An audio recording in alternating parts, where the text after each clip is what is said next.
Makanya ciri-ciri orang sabar itu kalimat pertama yang keluar innalillah.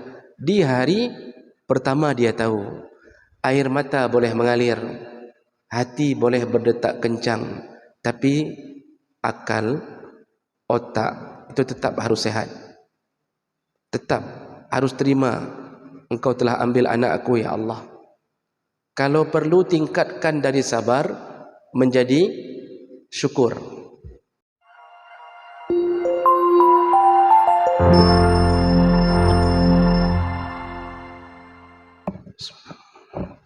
Assalamualaikum warahmatullahi wabarakatuh. Alhamdulillahirabbil alamin. Wa bihi nasta'in ala umuri dunya waddin. Asyhadu an la ilaha illallah wahdahu la syarika lah wa asyhadu anna Muhammadan 'abduhu wa rasuluhul karim. Allahumma salli wa sallim ala nabiyyina wa sayyidina al-Mustafa Muhammadin wa ala alihi wa ashabihi ajma'in. Amma ba'd. Rabbi shrah li sadri wa yassir li amri wahlul 'uqdatam min lisani yafqahu qawli. Segala puji bagi Allah, kemudian salawat dan salam pada Rasulullah, pada keluarga dan seluruh sahabat-sahabatnya. Bapak Ibu jamaah salat maghrib yang Allah muliakan insyaallah. Di pertemuan kita yang lalu kita sedang membahas tentang bab keutamaan orang-orang yang bersabar di atas kematian anak-anaknya, terutama anak-anak yang meninggal sebelum balighnya. Nabi SAW menyebutkan dalam hadis yang pertama yang kita baca bahwa barang siapa dari kalangan kaum muslimin yang Allah jemput anaknya, Allah matikan anaknya, 3 orang, maka atau salah satu dari 3 orang, maka seandainya pun orang tuanya masuk neraka, maka dia hanya sebentar saja kalau dia sabar di atas musibah Allah terhadap meninggalnya anak. Artinya seandainya pun dia ada dosa, lalu ditakdirkan dia masuk ke dalam neraka, namun karena dia sabar, maka Allah masukkan dia ke neraka sebentar saja. Lalu hadis kedua yang kita baca, seorang perempuan menghadap Nabi SAW. Lalu kemudian perempuan itu mengatakan bahwa sudah 3 orang anakku yang meninggal ya Rasulullah. Nabi langsung mengatakan, ihtadarti bihadarin syadidin minan nar. Engkau telah membuat satu benteng atau perisai yang paling kuat dari api neraka. Artinya 3 orang anaknya meninggal menjadi perisai untuknya, dia tidak akan masuk neraka kalau dia sabar di atas kejadian itu.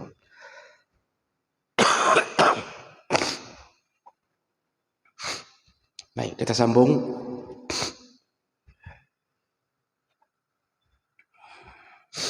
Hadis berikutnya yaitu dari Khalid Al-Abasi qal mata ibnun li fawajadtu alayhi wujdan syadidan. Aku telah ditinggalkan oleh anakku satu orang. Jadi kata Khalid, anakku telah meninggal satu orang, anak laki-laki. Maka dia mendapatkan keadaannya sangat bersedih. Lalu aku berkata kepada Abu Hurairah, faqultu ya Aba Hurairah, wahai Abu Hurairah, ma sami'ta minan Nabi sallallahu alaihi wasallam syai'an tusakha bihi anfusana an mautana. Wahai Abu Hurairah, apakah engkau pernah mendengar sesuatu kabar gembira dari Nabi yang bisa menghibur hati kami yang telah ditinggalkan oleh anak kami? Lalu Abu Hurairah menjawab, qal sami'tu minan Nabi yaqul, ya, aku mendengar dari Nabi bahwa Nabi pernah berkata, sigharukum da'amisul jannah. Nabi pernah berkata, anak-anak kalian yang meninggal di waktu kecil menjadi da'amis di surga. Apa itu da'amis? Da'amis itu kalau di di dalam kolam ada jentik di dalam kolam yang hidupnya keliling-keliling di kolam, kecil-kecil dalam kolam main keliling-keliling.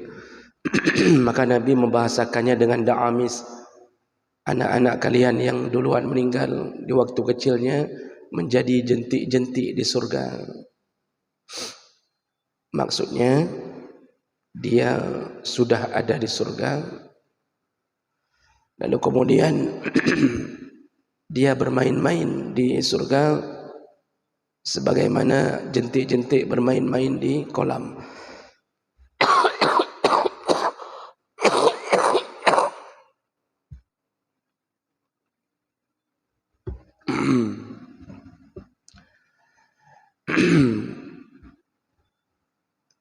Dan ini sebenarnya kabar gembira. Anak kita yang meninggal di waktu kecil tidak sempat melakukan dosa. Walaupun kita bersedih, tapi ini sebuah kabar gembira di balik musibah.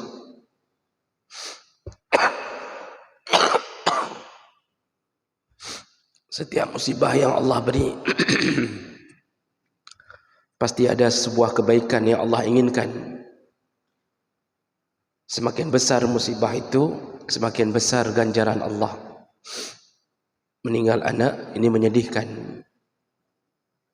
Apalagi anak itu sudah kita gadang-gadang, kita letakkan harapan besar di atas pundaknya.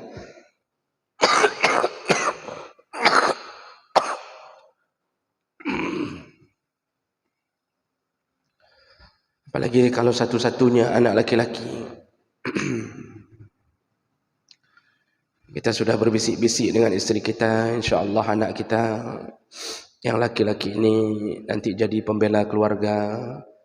Dia yang akan mengasuh adik-adiknya yang perempuan.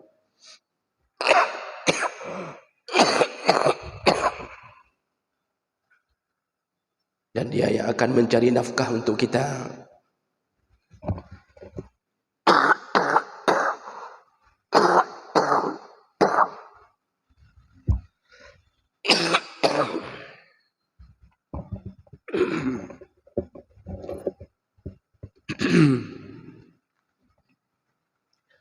Di banyak harapan tiba-tiba meninggal.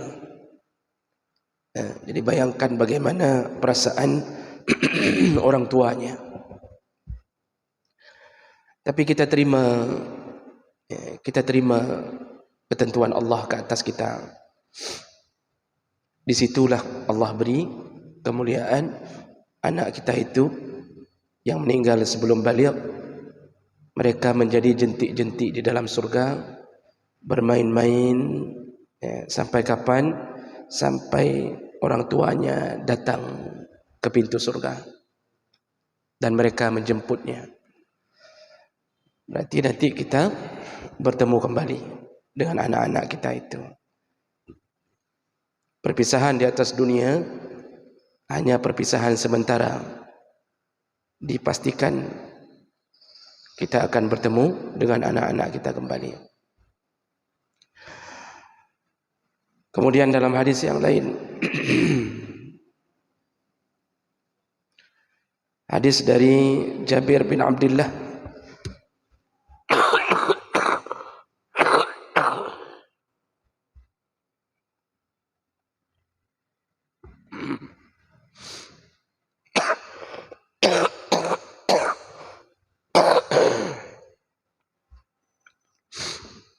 hadis dari Jabir bin Abdullah berkata,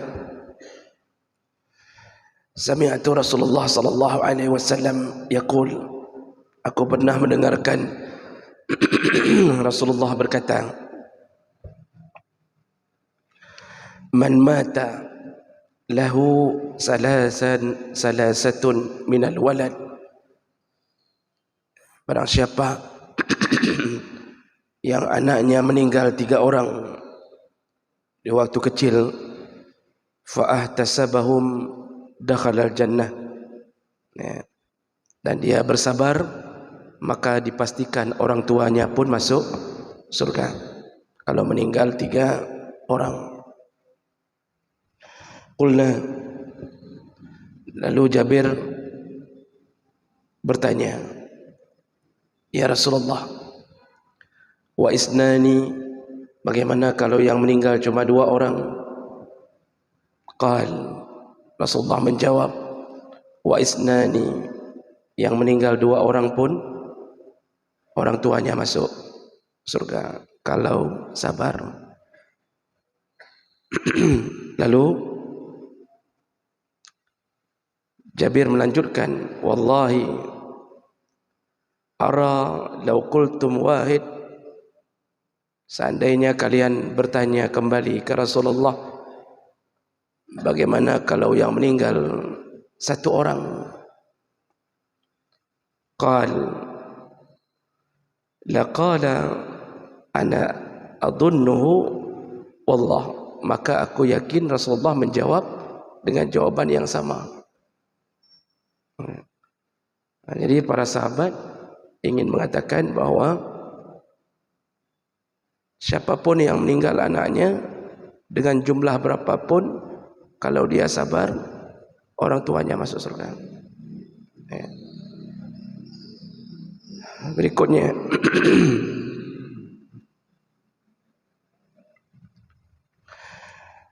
dalam hadis dari Abu Hurairah yang lain, ja'at imra'atun ila Rasulillah, datang seorang perempuan menghadap ke Rasulullah. Faqalat, perempuan itu berkata, ya Rasulullah, inna la naqdiru alaika fi majlisika. Ya Rasulullah, kami para perempuan ni, kami tidak bisa hadir selalu di majlismu. Artinya kami tidak bisa selalu menjumpaimu. Kami tidak bisa ikut pengajian bersamamu.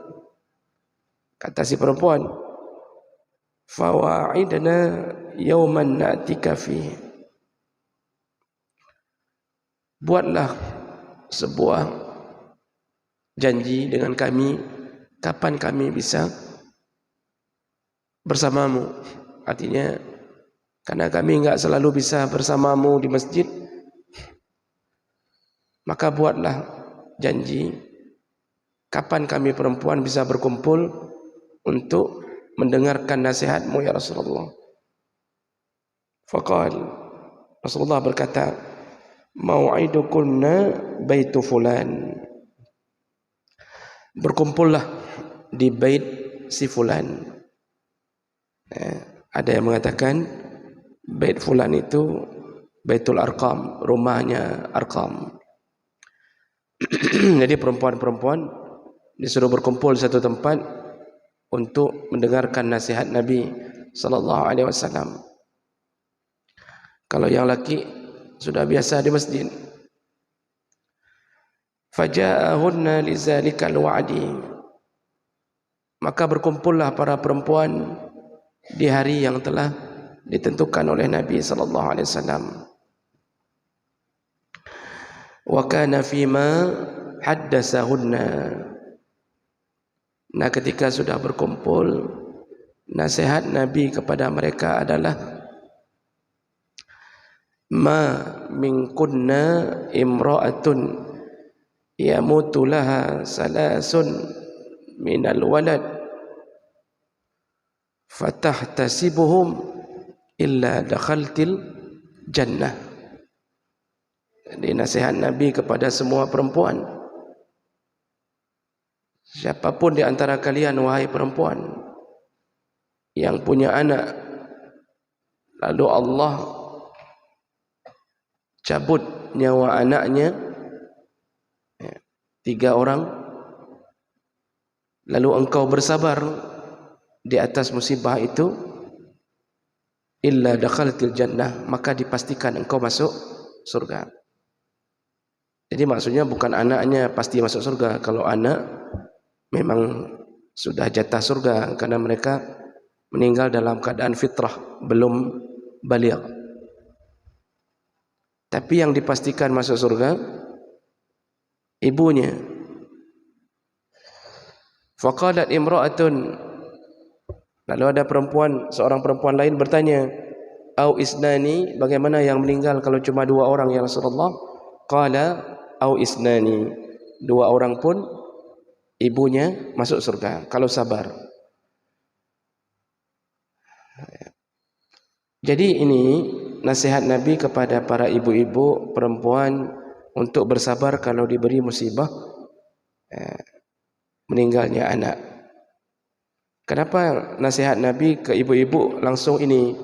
Karena biasanya yang paling banyak mengalami ujian di waktu meninggalnya anak adalah perempuan. Karena dia yang mengandung, dia yang menyusui, dia yang paling dekat dengan anak itu. Bahkan ASI-nya mengalir ke dalam tubuh anak itu. Kasih sayangnya kepada anak itu lebih besar daripada kasih sayang seorang ayah. Makanya wajar seorang perempuan kalau meninggal anak pingsan, nanti sadar lagi, pingsan lagi, nanti nangis terus-terusan, seminggu itu enggak berhenti-berhenti nangis. Oleh karena itu Rasulullah menjanjikan kepada mereka sebuah kabar gembira bahwa mereka akan dijamin surga.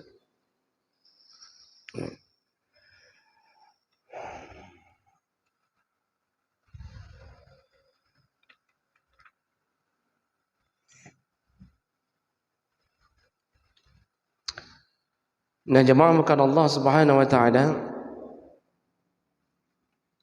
hadis yang terakhir tentang masalah kesabaran ketika ditimpa musibah ini,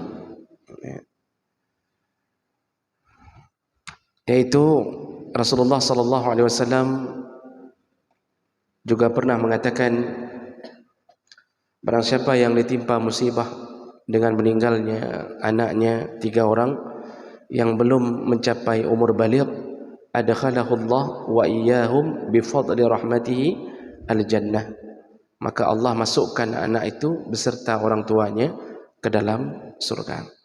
Nah, hadis-hadis ini semuanya membincangkan tentang keutamaan orang-orang yang bersabar. Ya. Jemaah Allah, yang disebut sabar dalam urusan musibah, adalah sabar pada pukulan pertama. Ya. Jadi yang disebut sabar adalah sabar pada pukulan pertama. Ini berdasarkan hadis seorang perempuan di zaman Nabi sedang berada di depan kuburan anaknya dan dia menangis terus-terusan. Ketika ibu ini sedang menangis di depan kuburan anaknya, lewat Rasulullah. Lalu Rasulullah berkata, sabarlah, nanti semua diganti oleh Allah. Ibu ini tidak terlalu memperhatikan atau mungkin tidak kenal bahwa itu Rasulullah. Karena kan dulu pergerakan perempuan terbatasi. Jadi gambar-gambar Rasulullah tidak ada, foto-fotonya tidak ada. Jadi orang-orang kadang-kadang hanya mengenal Muhammad, tapi tidak tahu yang mana orangnya. Apalagi perempuan duduk di rumah, tidak ke masjid. Maka ibu ini ketika ada orang yang melewati dia, ketika dia menangisi kuburan anaknya, dia berkata, kamu tidak faham perasaan sedihku. Kamu cuma bisa menasihati. Dia enggak tahu itu Rasulullah. Jadi dia katakan, Irona ana mufhum kiban takit atilu. Itu maksudnya. Kamu tidak faham bagaimana sedihnya hatiku. Lalu Rasulullah enggak jawab apa-apa. Itu sifat Rasulullah. Rasulullah kalau sudah dilawan enggak jawab.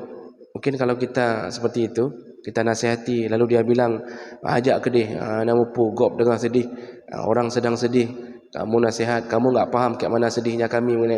Mungkin kita akan mengatakan, alah menyanpih, kan begitu kan. Tapi Rasulullah enggak nyaut. Dan enggak pun dia bilang, aku Rasulullah, jangan coba-coba bicara denganku begitu. Enggak pun dikeluarkan kartu anggota. Enggak pun dikeluarkan. Kenal siapa saya? Enggak ada. Jadi tawadhu'nya Rasulullah membuat orang terpana dengan akhlaknya. Sampai dalam riwayat lain disebutkan seorang nenek-nenek yang sudah belanja enggak sanggup angkat barang, lalu berteriak di tengah pasar, siapa yang sanggup? Siapa yang mau tolong aku angkat barang? Rasulullah kebetulan di situ. Rasulullah mengatakan, biarlah aku angkat. Dia pun enggak kenal itu Rasulullah. Dia angkat Rasulullah sampai ke rumah. Setelah di rumah, tidak ada ucapan terima kasih, tidak ada apa-apa. Dan itu dipantau oleh sahabat yang lain. Setelah Rasulullah pulang, sahabat itu yang memberitahukan, itu yang angkat barangmu tadi, itulah Rasulullah. Baru terkejut nenek itu. Begitu Nabi. Makanya kita ini jangan mentang-mentang udah jadi ustaz, angkat barang orang pun enggak boleh. Jadi jangan pikir mentang-mentang sudah jadi ustaz, tengku, sudah jadi walid, walidi, abadi, nyan mencukeh hanjeut. Ini penyakit sombong ini kadang-kadang muncul, Pak.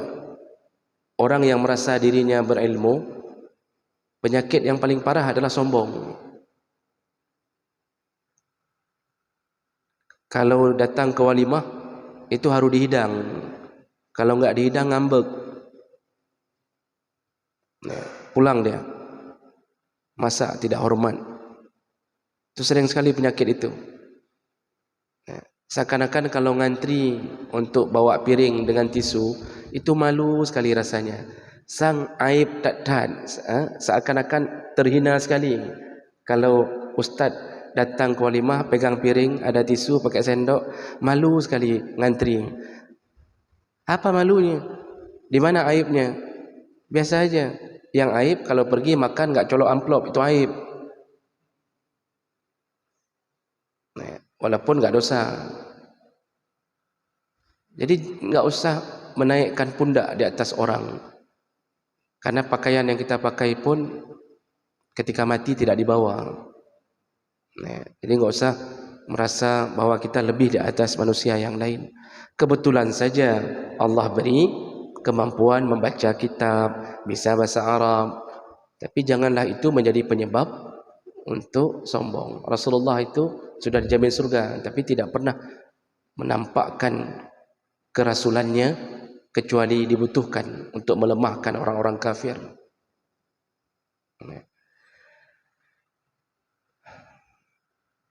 Jadi kemudian Rasulullah sallallahu alaihi wasallam dalam urusan dengan perempuan tadi yang menangisi kuburan anaknya, setelah dimarahi oleh perempuan tadi, Rasulullah lewat saja pulang. Ternyata ada sahabat di belakang yang mendengar bahwa perempuan itu memarahi Rasulullah karena tidak tahu bahwa itu Rasulullah. Lalu sahabat itu memberitahu ke perempuan itu, "Kamu tahu siapa yang memberimu nasihat tadi untuk bersabar?" "Aku tidak tahu," kata perempuan itu. "Itulah Rasulullah." Begitu dibilang itulah Rasulullah, langsung terpancat. Perempuan ni terpancat apa lagi bahasa Indonesianya? Terpanjat, kok terpanjat? Terperanjat. Alah mak. Terperanjat, terkejut, yang dia marahi tadi adalah Rasulullah. Langsung di saat itu dia tinggalkan kuburan anaknya, dia datangi rumah Rasulullah, dia ketuk pintu, dia minta maaf. Dia bilang, "Maafkan aku ya Rasulullah, aku tidak mengenalmu." Apa jawaban Nabi dalam hadis itu? Nabi hanya menambah nasihat dengan mengatakan, "Innamas sabru fis sudmatil ula." Sabar itu pada pukulan pertama. Jadi yang dinamakan sabar pada pukulan pertama. Maksudnya ketika dikabarkan anak kita meninggal melalui telepon, anak kita kecelakaan, ditelepon dari rumah sakit, "Benar ini dengan bapak fulan, anak ayah dari ini fulan, anak bapak sudah meninggal, sekarang di rumah sakit, tolong dilihat." Apa yang kita lakukan di saat dengarkan itu?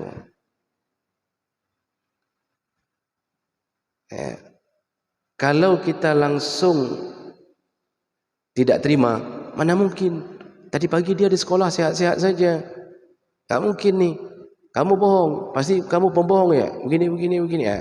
Kita mulai menolak takdir itu.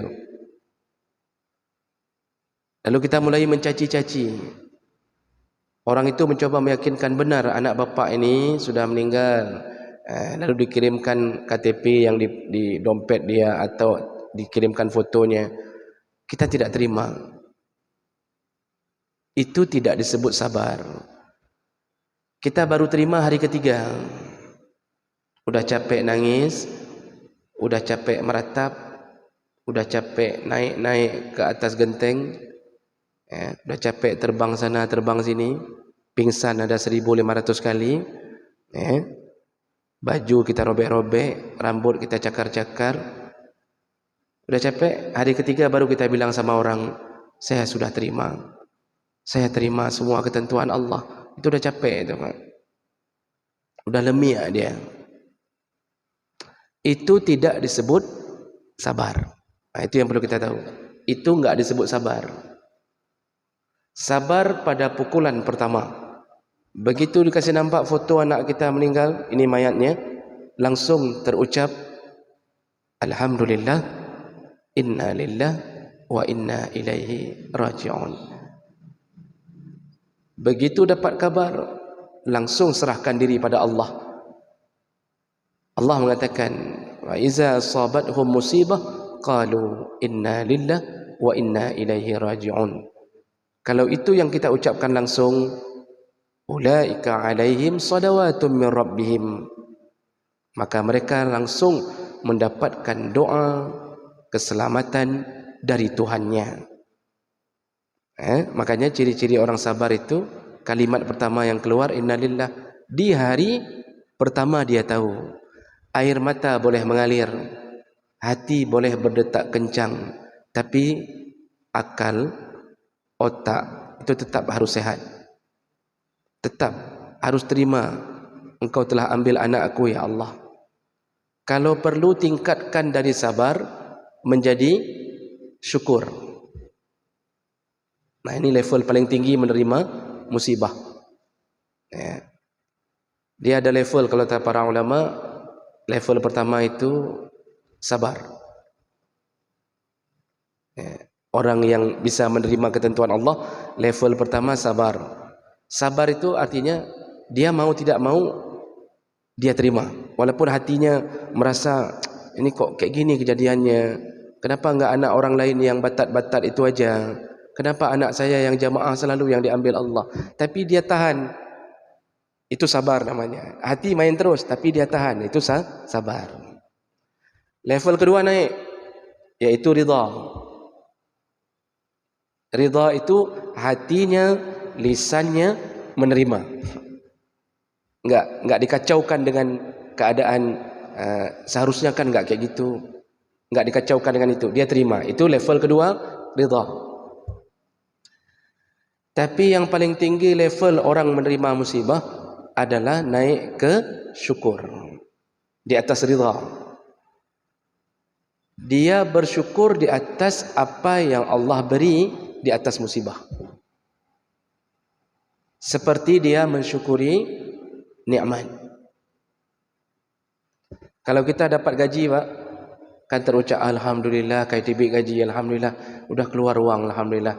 Gaji 13 sudah, gaji 14 sudah, nanti ada 14,5, ada 15 macam-macam. Kita kan selalu bersyukur kan? Kayak mana caranya kalimat itu keluar waktu anak meninggal? Dalam kepala kita seakan-akan Allah memberi nikmat. Seakan-akan kita ingin mengatakan terima kasih ya Allah.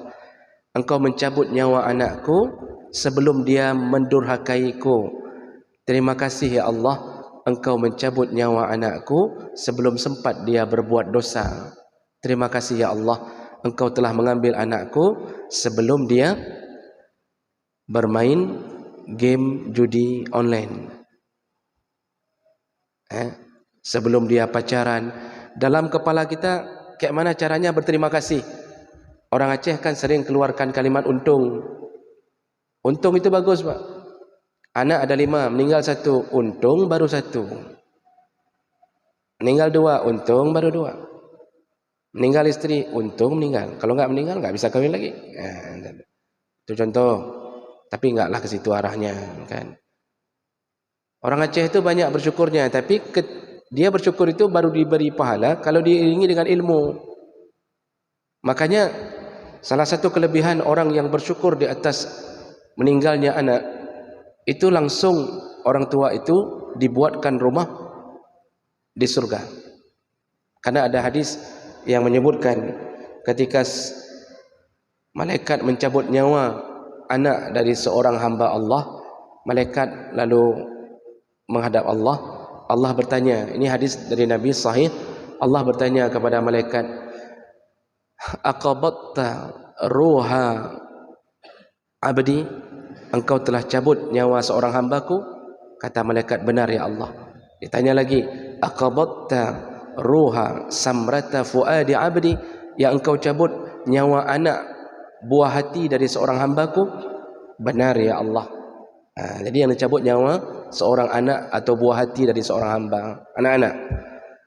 Allah lalu bertanya, tapi Allah sudah tahu bertanya itu hanya untuk sebab akibat saja.